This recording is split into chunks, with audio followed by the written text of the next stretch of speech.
Hi, this is Sharon Gauthier again for our monthly show, Senior Moments. This will be our last show for the season. We'll be back in September. I am a registered nurse. I've lived in Windsor for over 50 years. I do have a nursing practice called Patient Advocate for You, and we provide these monthly educational videos to really educate people on some of the information they need as they get older.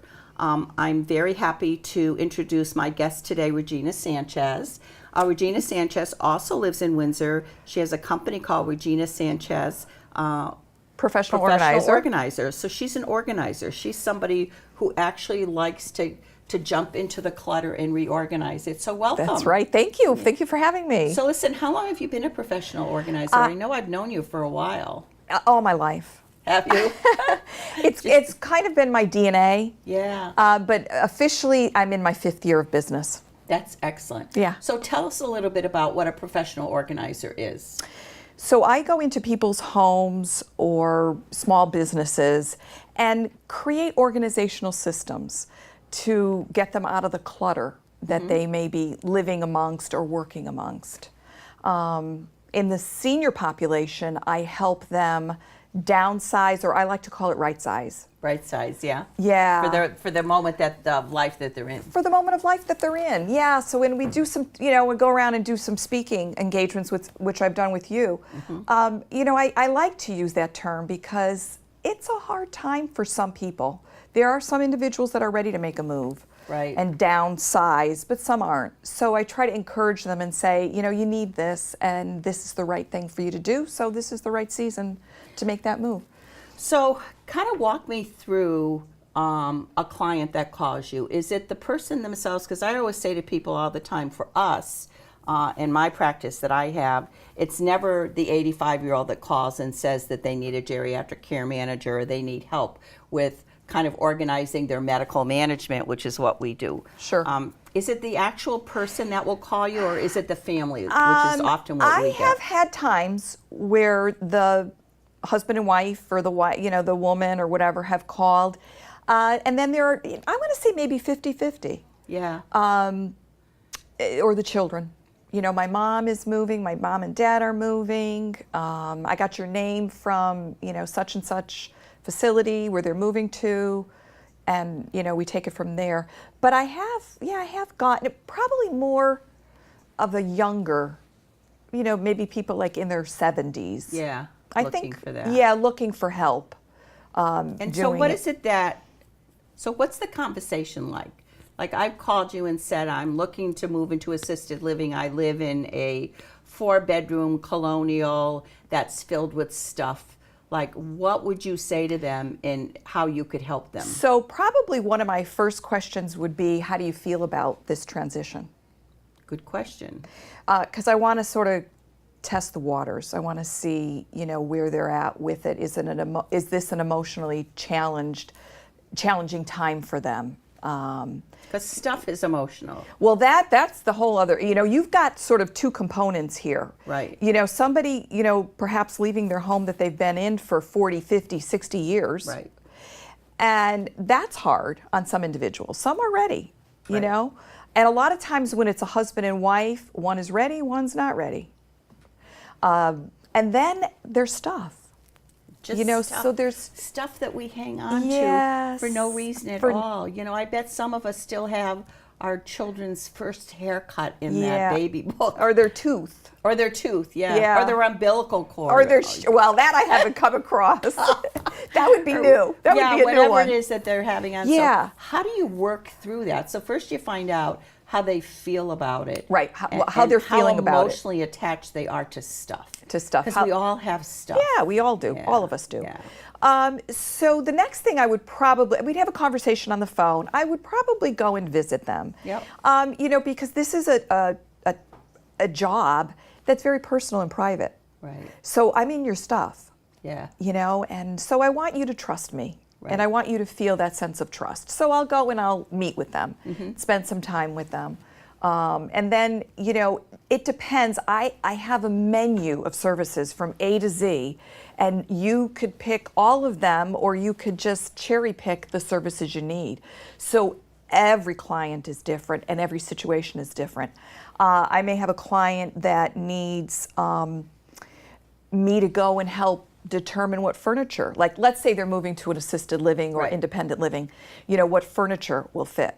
So I physically go to their physical apartment and, measure, get layouts, diagrams, Good place to start. and then go back to their home and we talk about what's important for them. What Right. what do they feel like they need? Yeah. And they might have an idea, well, I really want my bedroom set. I want the bedroom set, Yep. and so, I'll work with them to determine what needs to be done. There could be times where I might do some packing. I don't do full house packing. I usually, have Leave that to the movers. leave that to the Yeah. movers. And then sometimes I actually one time had a client, a gentleman was legally blind, and he was moving into independent living, and I did everything. I wrote his letters. He was a retired state employee, so I wrote his letters. He signed. I showed him where to sign, but I typed them up and addressed them. I did everything for him. Wow. So, he had change of address and, all that. I actually took him shopping because he wanted to buy a new table and chairs, and I took him shopping, and we found a new, dinette set. So when you talk about all the services, what are some of those services that you offer? So one of them would be to go to the facility where they're moving to determine, what could fit. Going back and determining, okay, this is what you can take. I could help them do set up their Comcast, their phone, things like that in their new apartment.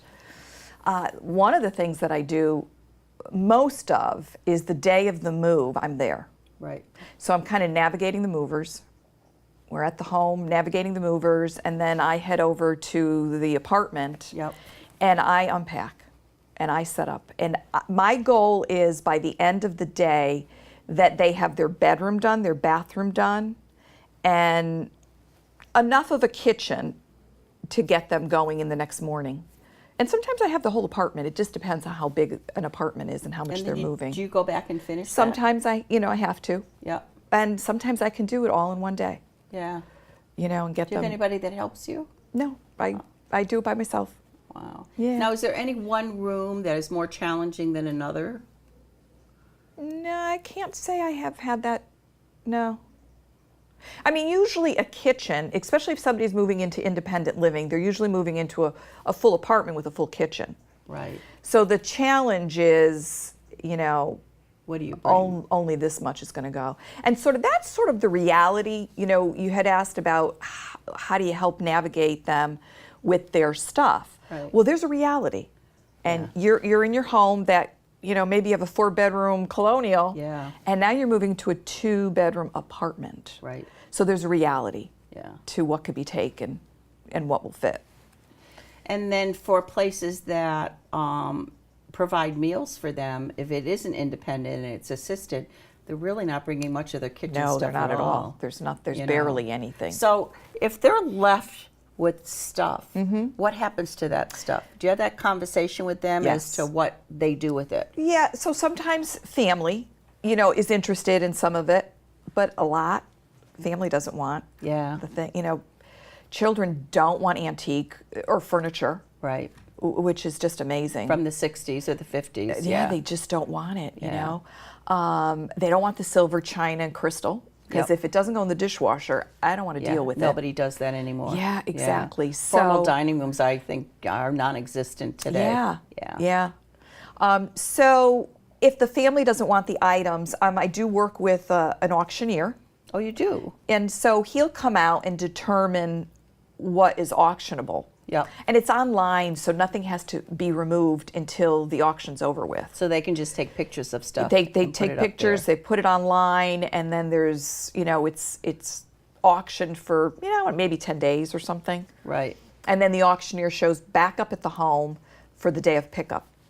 And I mean, he facilitates everything. It really works lovely. That is a nice combination. Yeah. Added to what you already Right. do. And then donation. And there's a wonderful organization in Hartford called Charities of Hope, Yeah. and they'll come out and pick up the stuff, Oh, which they is will. nice. Yeah. Have you ever used Neat? No. You know the place Neat? No. So there's a place called Neat, N-E-A-T. Yeah. They actually have an online presence. They're behind the School for the Blind Okay. in Hartford. Okay. What they do is they take equipment, usually that's in really good shape. Right. And they will clean it up, do whatever they need to, and you can buy things from them. They're a nonprofit at a really reduced rate. Oh, well, that's so for great. someone who has a lift chair, I had a woman that we bought a lift chair for, and she was afraid of it. She never used it. Okay. So it was practically brand new when she went into a memory care unit and didn't need any furniture at all. Right. So I called them, and they'll come out and pick it up. Wow. And now you've made a donation, which is a Yep. financial component that's a For plus the client, you. sure. And so that's another good place too. Yep. And I didn't think about the auctioneers because there's so much online now that's done through what's that website that people can put things eBay? on? Yeah, eBay. Yeah, but eBay's- that probably has its own eBay's issues. hard, Yeah. because then you have to ship. Right. Or although you could do pickups, but I don't go there with that. So what's the most challenging for you? Because what I have found in our practice is that we have we've had a lot of people who tend to be hoarders. They're not the hoarder that you see on television with piles of stuff to the ceiling, but they're the hoarder that, they may have a pathway, but they save everything. And how do you get through that with them? Because everything means something to Well, them. and I think, though, it goes back, Sharon, to the reality. Yeah. And there is a reality. Now, let's say I have somebody that's hiring me. Let's say even the children are calling me saying, we really need to start downsizing. They're not going, my mom and dad aren't going anywhere, but We need to start getting rid of stuff. now, now we're walking on a different set of circumstances. Right. So, but I never tell anyone to throw anything away. I would never do that. Yeah. What right do I have? Right.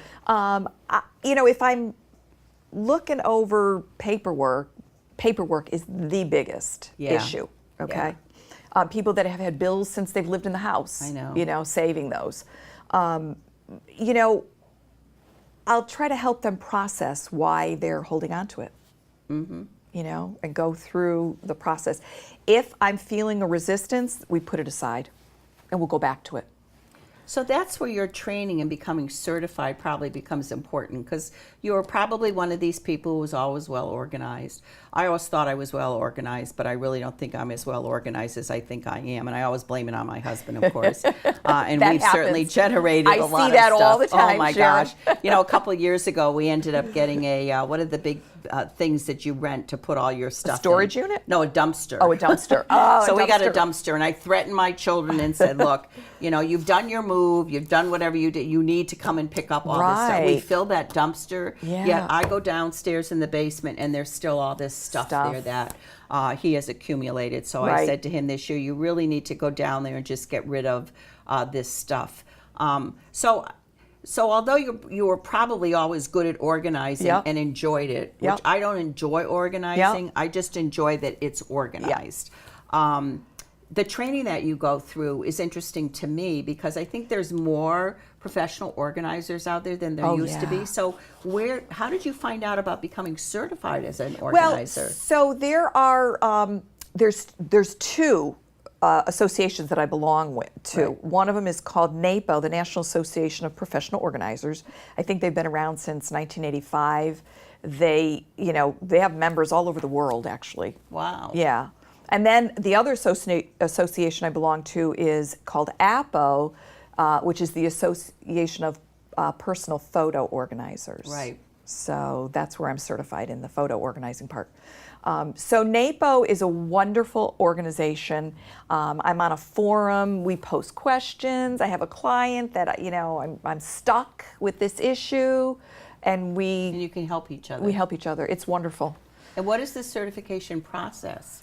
Is it The certification for my photo organizing was going through training. okay? Yeah, it was a training they had, online, Now and taking a test and I utilized your services for that, which I was hoping to get those books to bring. Yeah. And maybe I'll have you come back on to talk a little bit more Yeah. about that if we find the books, because the woman's in a memory care unit, so maybe that somebody else took them. But Yep. when I had first met you, one of the things that intrigued me was the memory book. So for the client that I still have conservatorship of, She has dementia, and her husband had passed away, and she has a son who's disabled. And she had this lovely home in Glastonbury. They were shutting down, if you remember, to sell. But every time I brought her to her home, I would sit on the bed in her bedroom that was very disheveled, and I would see these letters from her brother, Fred, and I would see these pictures, and I kept thinking to myself at the time, it is so sad that all of this is going to go away, and that you and I know, dealing with elderly, that even though someone has a dementia component, oftentimes looking at pictures From the will past. trigger back a memory from the past that gives them happiness. So that was my first introduction to you, and you made 3 lovely books. Yeah, that was which fun. Which were so great. So she's got a book on her dogs, because her and her husband raised dogs, remember? And then she has a book on family. Right. And then she's traveled all over the world. And I can tell you, to this day, with her now being in a locked memory care unit, we bring out those books and she smiles. Yeah. It means something to her. And that is one of the most fun part of my jobs is really doing photos. And they're hard-covered books. Yeah, And those pictures are there for life. For life. And, that was so fun. And usually I have the opportunity to work with the client. And in this circumstance, I didn't. You couldn't, because she didn't have the ability to talk Right. with you. So, But we were able to connect with her son. And he was a little bit of help. Yes. Yep. But in going through the photos, and I don't know if this is because it's such a passion of mine, I could see the stories. Yeah. And so I determined that, they had these dogs. They won awards at Madison Square Garden and all of this. So dogs were important. Yep. Travel, Yeah. was... Traveled everywhere. China. Everywhere. Ireland. That was important. And then there were a lot of family gathering pictures. And then, like you said, with the letters. Oh, my gosh. They love to write letters. She still has that box of letters. And she now has a private aide with her that we pulled in to help out. And to this day, she still enjoys those books and those letters. And even though she has advanced dementia, she's always had a cognitive problem with being able to talk clearly. And you don't understand a word she says. The smile on her face as we go through that makes such a difference. And that is, to hear something like that, because I have not met her, it just really blesses me. Yeah. I think this is so important for all of us, to gather our pictures and tell the story. In our memories. In our memories. I think it's important. And, the fun part for me, even after I get done with these projects, I feel like I'm part of the family. Oh, yeah. I'm sure you after do. going through all these, I feel like I was at that Christmas dinner, Oh, my God, yes. So, and she was this beautiful redhead who had these wonderful professional photos, almost to the point that you thought she was a model. Yes. And, she looks at those and she'll go, oh, and I'll say, that was you when you were younger. You were beautiful. And she'll chuckle about it. So I really enjoy that part of your business, and I talk about that all the time to people. So can we talk a little bit now about, what are the ranges of costs for that? So there's actually 2 components that you do. One is the organization piece of it, which I could probably use you for. And the other is the memory books that you develop that, again, I think, we literally gave you boxes of stuff for you to go through, for you to That was a big project to go through. That was a big project for you to be able to go through and have some semblance, which was very obvious that you definitely had a process that started with, when she got married, and then her son when he was younger, and then their time at the beach that they spent, because he was an executive, and they did a lot of traveling. I think they spent a lot of time at the Cape. At the Cape Cod, So, so I never got into the money piece of it, because her trust fund people I had connected you to. But if what are the costs involved with organizing and the books and things like that? So it all depends on, like, this was a from A to Z project. That was a big project. So it was getting this mess of photos, and it really was. There was no organization to the photos. So that was an organization component. And, it would depend on hours, how many hours, you would spend on it. I have organizational packages. Oh, you do? Okay. And then comes the designing of the book. Right. and then the printing of the book. Right. So, I created, I want to say 3 books for her. If I remember correctly, it was around 3,000. Yeah, and that's not bad. 3,500, I think, Yeah, if I because remember. they were pages and pages, Yeah. and on each page there were multiple Right. pages, and this was her story. Yes. And I like the fact Yes. that I say to people all the time, and I'm actually writing a book about the stories that we've encountered through Sure. the years. It really is about the stories, Yes. and that companies like yours and mine and other people I brought on the show are all relationship-based Right. companies, Right. right? Because Right. people call us, they're frantic in whatever process they're in Sure. at the time, and it's so nice for them when we can say to them, what can I do for you? Yeah. What is Yeah. it that I can help you with? Yeah. And sometimes it may not be what you're thinking of. It may be something totally different. Yeah. Can you tell us a little bit what about your hardest job that you had, the most difficult Oh, boy. one that you had? Have there been so many of them, or is there one No. that just kind of? I've had times where I have walked into a home and went, oh boy, Yeah.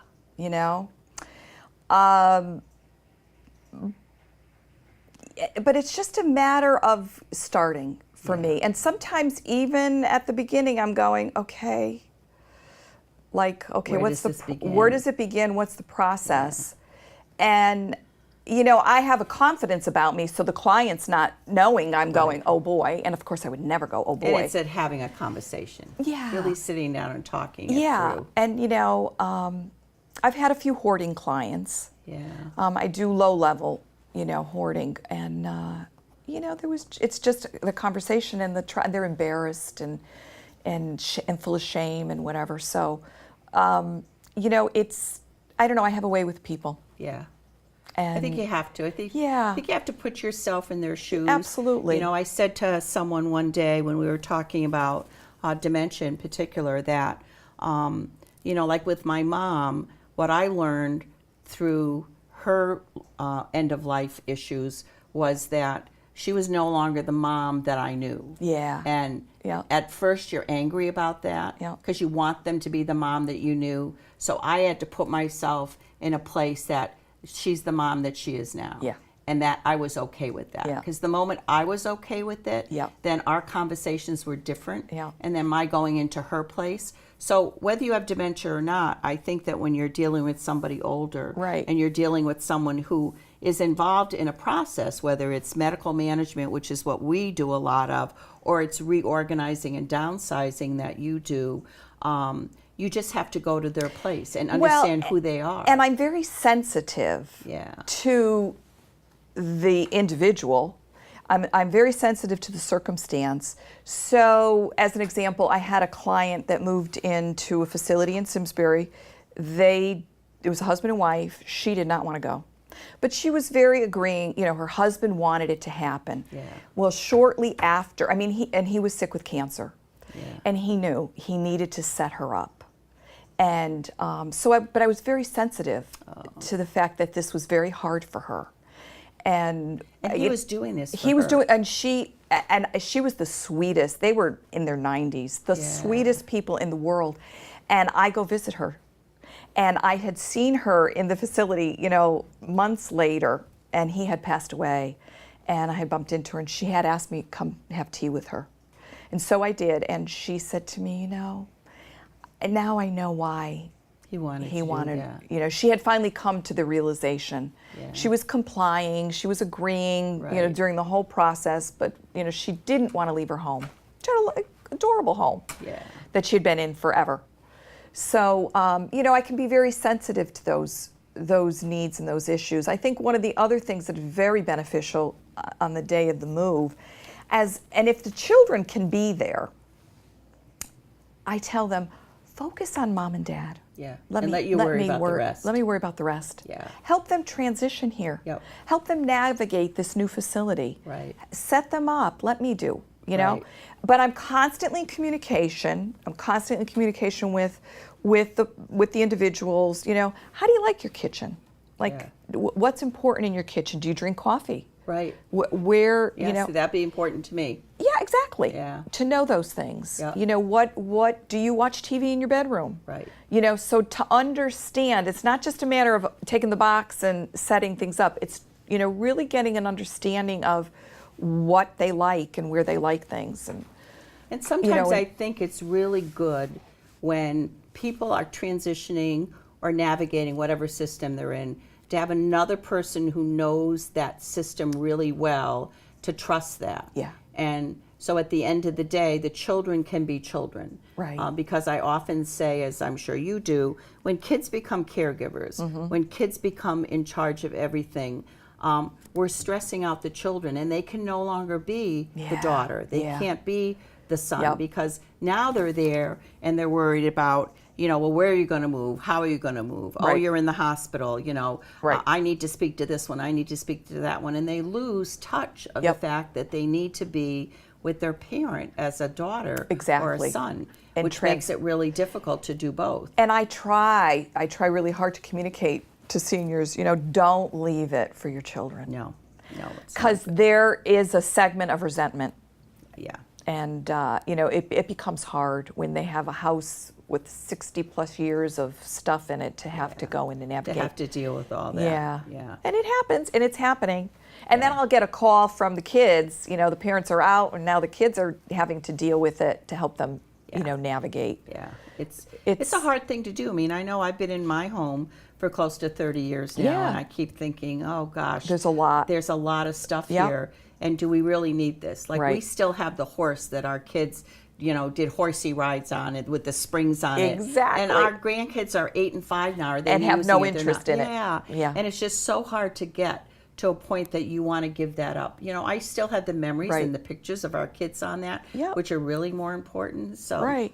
So, So what I would recommend to the individual that's struggling with getting rid of the horsey Yeah. or those items that the reality is they're not going to go into their new apartment. Correct. Let's take pictures. Yes. You know, we could do a wall unit, Yep. or we could do a wall of That's a pictures. really good idea. We could do a book of Yeah. memories. You can save it that way. You know, it's like I did a talk at the Connecticut Historical Society last year, I think it was. You know, it's like, what do you do with grandma's, you know, mixing bowls? Okay, the mixing bowls. Nobody wants the mixing bowls, but there's memories Yeah. around the mixing bowl. Yeah. Yeah. So let's take a picture of the mixing Yeah. bowl and let's write the story. Yeah. Let's talk. Let's write down the memory and keep the memory. Well, they have those memory boxes in a Sure. lot of the facilities, which is nice. Yes. So we're kind of winding down.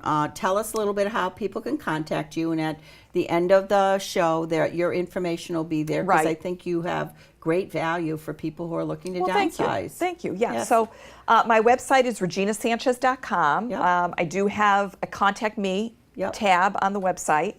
Or you can call me. My cell phone number is 860-874-8515. Wonderful. And you And live in Windsor. I live in Windsor, Which is nice. which is- as I do. Yeah. And we certainly appreciate Win TV Absolutely. Supporting what we do. So thank you for joining us again Yes. for Senior Moments. We'll see you again in the fall. Again, my name is Sharon Gauthier. I own a company called Patient Advocate for You, and we provide you with this valuable information on a monthly basis. Have a great summer.